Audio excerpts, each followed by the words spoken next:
Halo sahabat RFA, selamat datang kembali di Lensa Kreatif, podcast yang ngobrolin seputar dunia visual, sinematografi, dan segala hal yang bikin mata kita berbinar. Saya AR Afandi, masih setia jadi teman dengar kamu di sini. Hari ini kita bahas sesuatu yang sering muncul di balik layar tapi kadang disepelekan, clapperboard, atau yang sering kita sebut slate, atau bahasa sederhananya papan hitung.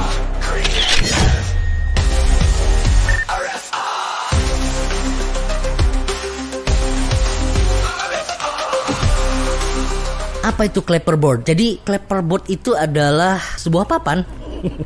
Kalau kamu pernah lihat di belakang layar film, ada alat papan segi 4 yang biasanya dipukul, bukan dipukul sih, dipukul gitulah di depan kamera sambil dibilang take 1 bla bla bla bla bla, kayak gitu. Nah, tujuannya apa sih? Nah, yang pertama, ini tujuan clapperboard ini bukan sekedar cuma baca kemudian ceklek gitu aja. Yang pertama nih, buat sinkronisasi audio dan video karena suara direkam terpisah dengan gambar. Kemudian yang kedua, ini buat identifikasi supaya kita tahu ini scene berapa, shoot berapa, take berapa, shoot yang mana. Jadi clapnya itu bukan hanya gaya-gayaan, tapi jadi penanda visual dan suara yang sangat penting buat editor di tahap post produksi.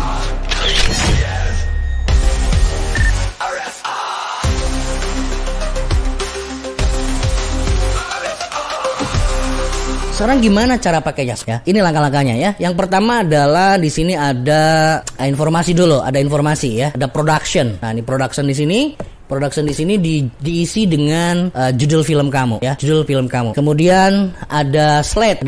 Slate ini adalah perekaman keberapa. Si kameramen memencet tombol reknya keberapa. Bisa dari 1, 2 dan seterusnya. Kemudian ada scene. Nah, ada scene. Scene-nya ini di scene keberapa? Misalkan scene 1, scene 2, scene 3 dan seterusnya. Kemudian shot keberapa ya. Terus kemudian ada take keberapa. Kemudian ada data direkturnya siapa, sutradaranya, DOP-nya siapa. Tuliskan saja siapa sutradara dan penata kameranya siapa di sini. Kemudian date-nya tanggal berapa di sini dituliskan. Kemudian ada audio synchronize, ada MOS, ada synchronize. Ada MOS itu adalah mute option, tidak ada suara. Sementara synchronize ada perekaman dan harus disinkronisasi. Letakkan clapperboard ini di depan objek, biasanya dekat wajah aktor, dan pastikan terlihat jelas oleh kamera. Ya, ketika sutradara ataupun astrada bilang baca, ya, maka si pembawa clapper ini dengan lantang menyebutkan slate sekian, scene sekian, shoot sekian, take sekian. Kemudian out. Untuk mute option ya, alias tanpa suara, biasanya clapnya nggak dibunyikan seperti ini. Cuma dibuka tutup pelan aja dan ditulis di sini mute option. Mute optionnya dilingkari. Kemudian untuk slide-nya di akhir atau end slide, posisi clappernya dibalik seperti ini. Begitu, oke?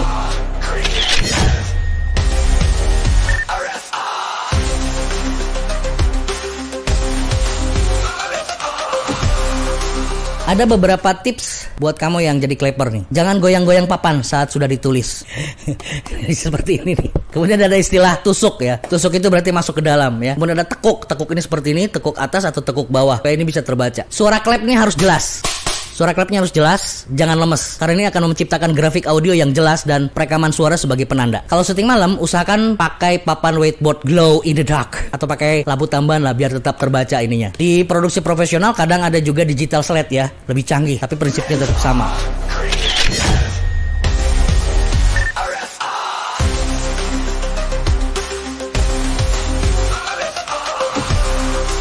Sekarang kamu mungkin mikir, emang segitu ya pentingnya ya? Ya penting banget ya. Bisa-bisa clapper kalau salah tulis itu post production bisa ngamuk-ngamuk. Bayangin, editor lagi nyusun footage, terus dia nggak tahu mana audio buat scene berapa dan nggak ada clap buat sinkronnya. Bisa-bisa buat setahun mungkin ya, cuma buat nyari matching pointnya aja. Makanya kalau kamu jadi clapper, ini bukan kerjaan remeh. Butuh ketelitian, butuh tanggung jawab dan timing yang pas. Jangan pernah tidur pada saat syuting.